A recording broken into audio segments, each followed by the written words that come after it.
अष्टमी बहुत सुंदर दिवस है। बहुत बहुत बधाइयां महाराज। सोमवार की अष्टमी का मतलब आपको इंदौर की कथा में बताया था, जिस दिन शंकर और पार्वती के मिलन का दिवस हो। और केवल एक माता पार्वती के अकेले मिलन का नहीं, 64 योगनियां तक भगवान शंकर से मिलने के लिए आती है। जिस लड़के की शादी नहीं हो रही हो, सोमवार की अष्टमी पड़ने पर एक लाल फूल चंदन में लगाकर, जहां पर अशोक सुंदरी का स्थान है, उस अशोक सुंदरी वाले स्थान पर ले जाकर, अगर सोमवार की अष्टमी पड़ने पर लड़का या लड़की जिसका विवाह नहीं होता वो चढ़ा देता है, मात्र 3 महीने में उसका विवाह पक्का हो जाता है। मात्र 3 महीने। अशोक सुंदरी का स्थान शिव। बहुत तकलीफ है और नहीं हो रहा काम, बहुत दिनों से लगे हो, नहीं हो रहा। हरा मूंग ले जाओ। मूंग के दाने तो रहते हैं घर में, केवल 31 मूंग के दाने लेकर जाइए, 31 चावल के दाने लेकर जाइए और 31 ही बेलपत्र लेकर जाइए। जिस दिन सोमवार की अष्टमी हो, कौन से दिन? सोमवार की अष्टमी हो, उस दिन शंकर जी के मंदिर में जाओ, 3 चीज लेकर जाओ, मूंग के दाने, चावल, बेलपत्र। चावल जो 31 लेकर गए हो, अपनी कामना कर कर शंकर जी की देहली पर रख दो, चौखट पर, कहीं पर भी एकांत में उसको रख दिया जाए। मूंग के जो दाने लेकर गए हो 31, वो नंदी के पास में, जो नंदी का पांव ऊंचा रहता है उस पांव के पास रख दीजिए।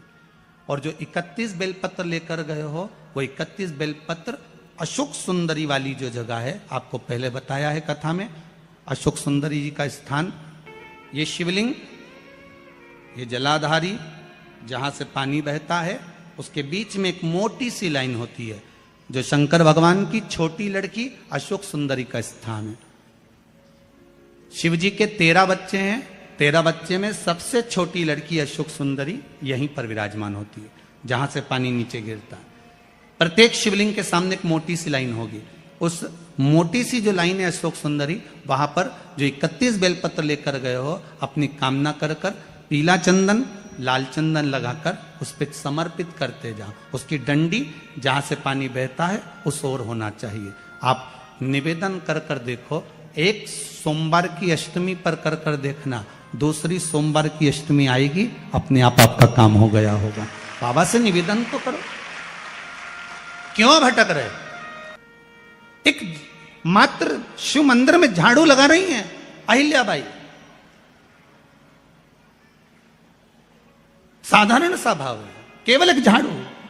कई लोग कहते हैं महाराज जी, आप कहते हो मंदिर में जाकर झाड़ू लगाओ, पोछा लगाओ, तो जो हमने मंदिर में रख रखा है, स्वीपर आदि कादिक जो भी सेवा करने वाला है, काम करने वाला है, वर्कर है, वो कर रहा है, तो हम क्यों करें? अरे भाई, एक बात याद रखना, आप सबसे पूछना चाहूंगा, आप लोग कहते हो कि मंदिर की सफाई जो वर्कर रखा है उसे करना चाहिए, मंदिर की सफाई जो पुजारी रखा है उसको करना चाहिए। मैं आपसे पूछना चाहता हूं कि आपके घर में जो तिजोरी है, दिवाली पे उसकी सफाई कौन करता है? नौकर करता है? अरे बोलते तो जाओ। नौकर करेगा? नहीं। वर्कर करेगा?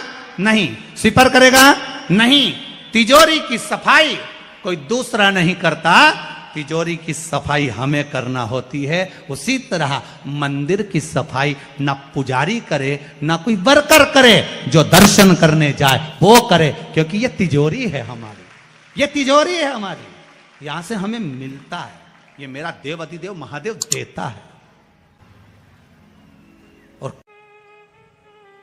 और धतूरे का फूल,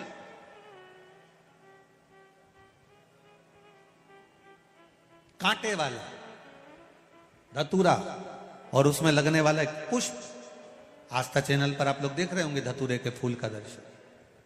धतूरा और धतूरे का पुष्प, छोटा सा पौधा है, ज्यादा बड़ा नहीं है, कांटा लग रहा है, धतूरा लग रहा है, और उसमें भी साधारण धतूरा नहीं, जिस धतूरे के नीचे की डंडी लाल कलर की होती है, अगर वो सोमवार की अष्टमी को देव अधिदेव महादेव को समर्पित करी जाती है, तो उसके घर में कभी संपदा की कमी नहीं होती है। वो धतूरा है, साधारण नहीं है। धतूरे में भी लाल डंडी, जैसे धतूरा गोल होता है उसके नीचे एक छोटी सी डंडी, देखा है आप लोगों ने? अरे देखी कि नहीं देखी बोलो? धतूरा देखा है ना? धतूरे के अंदर एक नीचे छोटी सी डंडी होती है, जब तोड़ोगे तो वो डंडी का कलर अगर लाल है, वो डंडी का कलर अगर लाल है, और कभी हम तो कहेंगे जैसे बड़ी बीमारी जिसको हो जाती है, लीवर, किडनी, कैंसर आदि आदि बड़ी बीमारियों से जो जूझ रहा होता है, प्रयास करो, प्रयास महामृत्युंजय का जाप कर कर, महामृत्युंजय का स्मरण कर कर, एक लाल डंडी का धतूरा प्रयास करना, एक धतूरा मिल जाए या 5 धतूरे मिल जाए किसी भी एकांतेश्वर महादेव पर, जो शिव मंदिर एकांत में हो, जहां कोई जाता आता नहीं हो। वैसे तो अब बहुत मुश्किल है कि ऐसा मंदिर मिल जाए जहां कोई जाता आता नहीं हो, पहले की बात दूसरी है, अब बात दूसरी है।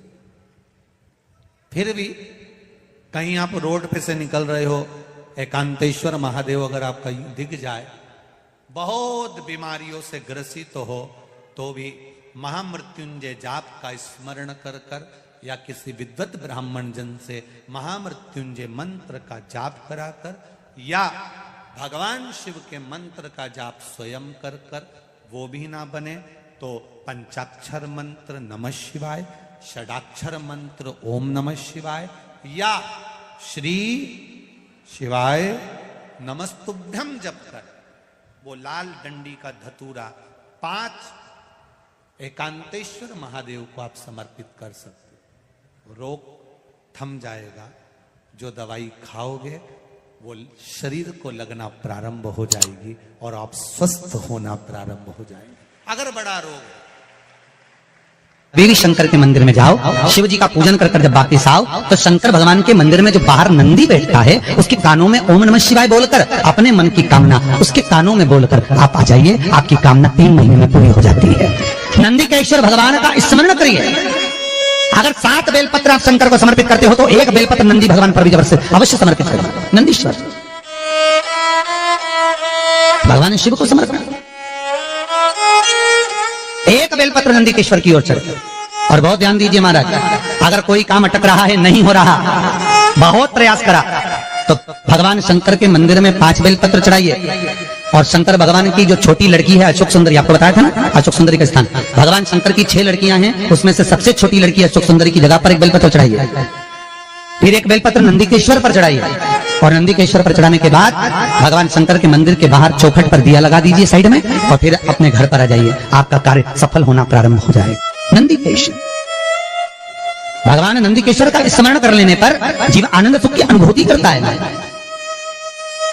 आनंद सुख को पाता। भगवान नंदी के ईश्वर का पूरी दुनिया में केवल एक केदारनाथ ही एक ऐसा है जहां पर ओम कुंड विराजमान है। कौन सा कुंड है वहां पर? ओम कुंड। जो बच्चा हकलाता है, तोतला बोलता है या गूंगा होता है, जिसकी वाणी नहीं होती, वो अगर ओम कुंड पर जाकर ओम बोलने का प्रयास करता है तो जितनी देर तक उसके मुंह से घुन्न की आवाज निकलती है, उतनी देर तक ओम कुंड में से पानी का बुलबुला निकलता रहता है। और 7 या 8 बार बोलने से व्यक्ति हकलाना छोड़ देता है, तोतला बोलना छोड़ देता है, उसकी वाणी आ जाती है। वो ओम कुंड केदारनाथ जी में बसता है। कहां बसता है? केदार, केदारेश्वर।